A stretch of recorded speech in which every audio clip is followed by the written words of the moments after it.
गिरफ हेबे सांसद अनुभव महांती।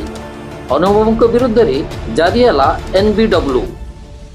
अभिनेता तथा सांसद अनुभव महांती विरुद्ध में नॉन एबल वारंट जारी करछन्ती कटक जेएमसी कोर्ट। अभिनेत्री वर्षा प्रियदर्शनी अभियोग आधार में गिरफ परवाना जारी होईछि। पुरीघाट थाना रुजु होइतबा मामला आधार में अनुभव विरुद्ध में कार्यानुष्ठान निया जाइछि। चार्ज फ्रेम पर हाजर न होई अनुभव बारंबार समय मागुतिले। शेष में एनबीडब्ल्यू जारी करिसेंती कोर्ट। यह सहित 23 सुधा वारंट कार्यकारी करने को कोर्ट निर्देश देइछन्ती।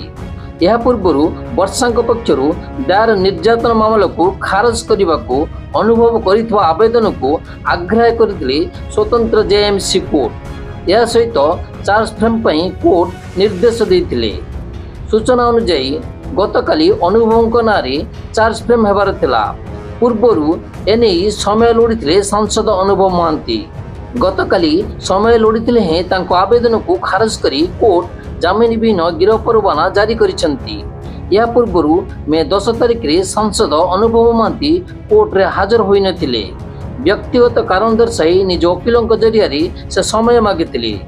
सूचनायोग्य जे अनुभव विरुद्ध में वर्षा प्रियदर्शनी निर्यातन मामला रुजु करथिले। एहाकु रद्द करबा पई अनुभव अदालतक द्वारस्थ होइथिले, किंतु वर्षा पक्षरु याकु विरोध करा जिबा सह अभिनेता विरुद्ध में चार्ज फ्रेम पई जुक्ति बाढ़ीथिले। वर्षा वकील कहिथिले निर्यातन मामला रे अनुभव विरुद्ध में यथेष्ट प्रमाण रहिछि। The report 3KYT।